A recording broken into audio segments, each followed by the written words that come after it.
And I've seen things that are evidence in my own publications of Spiritism. The music that was used for the 2016 district convention at the last video, the Paradise video, it's not on jw.org anymore. It's not on our app anymore because the song that they used for it is a spiritistic song. So in this, it's a worldly.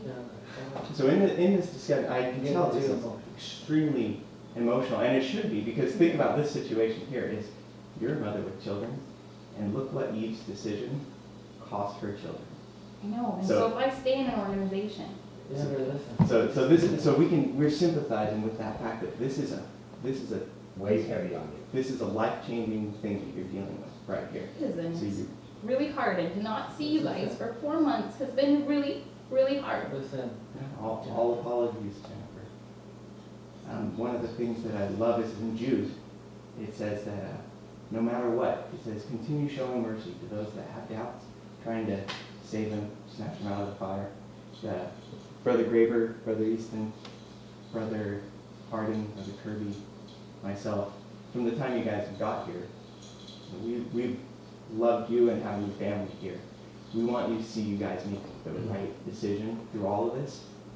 And this part here just helps us to see that it is possible to be deceived. And that Satan, in another verse, it says that Satan transforms his ministers into angels of light. So that, like, when you look at maybe somebody else that maybe you see loving compassion, or maybe care, or maybe they have a Christian ministry, but they're promoting, like Dave said, directly in opposition to Jehovah's channel, it's very possible. They're taking watchtowers and showing what the watchtower says. But isn't that kind of what Satan did when he did that with God's law? He took something that God said and contradicted it, manipulated it to add in, to twist small elements of truth into it, into his statements, and then tried to apply it. So how do I misunderstand the satanic music used for the Paradise video? You know, here's what I think you have to kind of, at the end of the day, discern with. What if at Bethel, this is hypothetical, what if at Bethel there is a wicked Then we have individual? to do something about it. Okay, but does it mean that you in Salem, Oregon are the one to do something about it, or these people that doing these? No, but Why not? you and me and the brothers at our hall, we all have to stand up and do something about it. Well, it appears that the song that you mentioned has already been taken off, so if there was something that truly existed that somebody infiltrated in, obviously when it came to the attention of some decision makers, they said, hey, how did that infiltrate it? If it was even factual, I don't even know what you're talking about, but I'm just saying, if there were something, well, those persons who have that assignment to look over it, here's an example. Would it be appropriate for me as your neighbor to look over and start challenging your parenting skills with your two daughters? That I see the one daughter get up in the morning and she runs outside, and I don't know all of the facts, I don't know how you responded behind the closed doors, but I'm making some strong presumptuousness on how your household runs. I Wouldn't don't that see be the great? connection, because this Yeah, is listen, God's just listen. organization. Right, but let me finish. I don't know all the details of what goes on in your house, nor do we know all the details of what went into that, but I have full confidence in Jehovah God that he will resolve it. If something needs to be clarified or corrected because it's costing somebody's relationship with him, I have that kind of faith in Jehovah God that he will take care of it. I certainly don't think he's going to use Dave Easton in Salem, Oregon to expose some monumental thing, because I feel that Jehovah does have a visible organization on earth. There is a faithful slave. I truly believe that with my whole heart, soul, and mind. I've seen it in action. It's what I base my faith off of. That organization does exist. We are free moral agents. We go in the ministry day after day, door to door, and people have a decision they can make, a yes or a no. If after all you've learned, if it doesn't have the ring of truth to it and something else has the ring of truth, at the end of the day, We have to make that decision. Well, then maybe you can help me understand certain things that don't have a ring of truth. Like, who is my mediator? If Jesus is not my mediator, who is it? One mediator between God and men, Jesus Christ. Right? So then why does the Watchtower teach he's not our mediator? Talking about the mediator and the difference between a mediator and a redeemer. That's I think the article that you're referring to. There's a few different articles. But remember, and we then deem it's like, provisions then off of the faithful, off of the anointed slave class. Some things are directed towards them and we're the beneficiaries of. I was thinking, I had something I wanted to chime in with. What were we talking about right before we brought that up? You were talking about the About faithful free slave. moral agents, we have decisions to We make. have decisions to make, and that you see God's organization, you see that, and it's evidence. Man, I can't remember what I was thinking. Maybe it'll come to me here in a second. Sorry, Dave. No, no worries, no worries.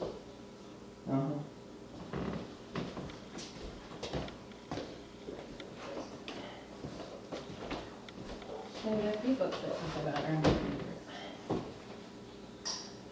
And just so you know, personally, Dave and I, as part of this visit, we're not here to consider or refute the material that you've been reviewing.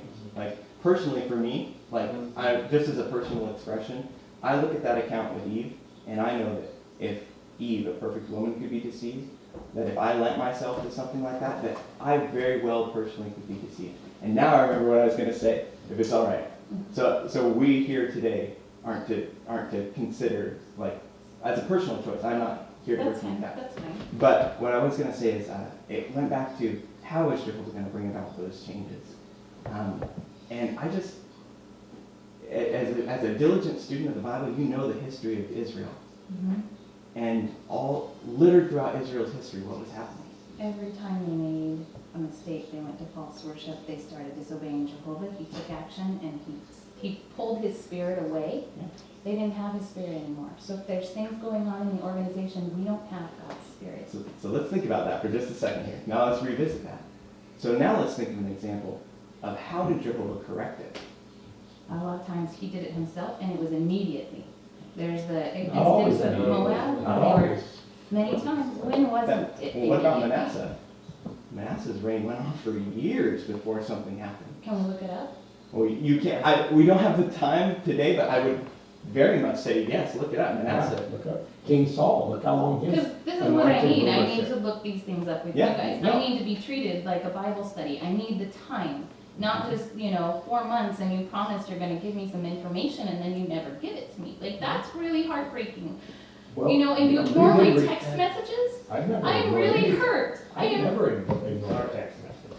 Yes, you even told him at the meeting why you ignored my text messages. When Oh. I asked you if I could get your email address, because all I wanted to do, and I said this in my text message, all I wanted to do was send some subjects like the mediator, substitutes for Christ, the I am. These subjects from the Bible are things I wanted to discuss, and you ignored that. So- Text message, I sent another text message. But And then you that's, told it was because you thought I was gonna send you apostate information, and that's not fair to me. I- And also, we talked about the Royal Australian Commission and the child abuse that's not being reported. And you told me you were gonna give me information on that, And- and I and was we left talked- to just find the information Brother on my Graber own. talked to us and he told us, we don't need to make a defense for that kind of stuff. That's apostate material. It's not That's- apostate, it's the truth. Like you said, you've written some letters to the branch. Yes. On some of these things, especially when it comes to a lot of the questions that you have, would you agree that they probably stem from reviewing of the apostate material? Yes, some of them. So probably, But I've been finding its truth. so, And the yeah. thing is, what I don't understand is why are we so afraid to talk to apostates? So, for the, listen, yeah. Paul said, okay, go. sorry, that was really rude, I'm really No, sorry. that's okay, it's all right, Jen. I know that it's an emotional It situation. is, I'm super emotional, so you need to just let How about go. this? Would it be okay if we say a prayer really quick? I'm sorry, You- I am okay. very emotional, and I'm very hurt And- by the lack of attention that we've had, and sometimes I feel like, maybe if there was a little more response sooner, then I wouldn't have gotten so far into this. But I don't feel like I'm reading lies, and I don't feel like I'm being deceived because everything is proven in the watchtowers. And the thing is, we're trained to have this morbid fear of apostates, and it doesn't make any sense at all, because how can you prove you have the truth if you can't look at every side of it? If you're only looking at information from one source, then of course it's going to be the truth. But Paul told us we have to be ready to make the fine fight for our faith. That means talking to opposers, talking to other people who have different faiths than us. We can't be scared of talking to apostates, otherwise we can't go out in the service, because you never know who's going to open the door. You can always have an apostate behind the door. Or in the carts. The carts are even worse, because then you can't control who walks up to you and you can't walk away. So the chances of us talking to apostates in the service are really great. We need to be ready to defend our faith. And if what they say is a lie and a twisting of the truth, it will be evident, because truth is absolute. But you know what, at any point, a person has the right to walk away. When it doesn't have the ring of truth, they walk away. And And I have. When things aren't true and when it's a disgruntled, there are angry, disgruntled apostates out there, and that isn't even worth listening to. But then when there are sincere people out there who point to different scriptures and different things in the watchtower and shows that we have been false prophets. I studied 1975. I studied all the literature printed then, and they said it would end. They said the time would come. 1914 wasn't the time when Jesus is coming. That was the end time. That was when Armageddon was going to come. And then they lie. That's the problem, is that the watchtower lies in its literature. And they're telling us now, all the time, that they didn't know what they were looking forward to, but they knew something great was coming. That's not true. They weren't looking for anything. They thought Jesus had already come, and they thought that Armageddon was coming. but those aren't lies. It is lying, because that's not true. They were not looking for something great to come. Let me ask you this. When your children were first born and you came to the Kingdom Hall, you were teaching them the truth.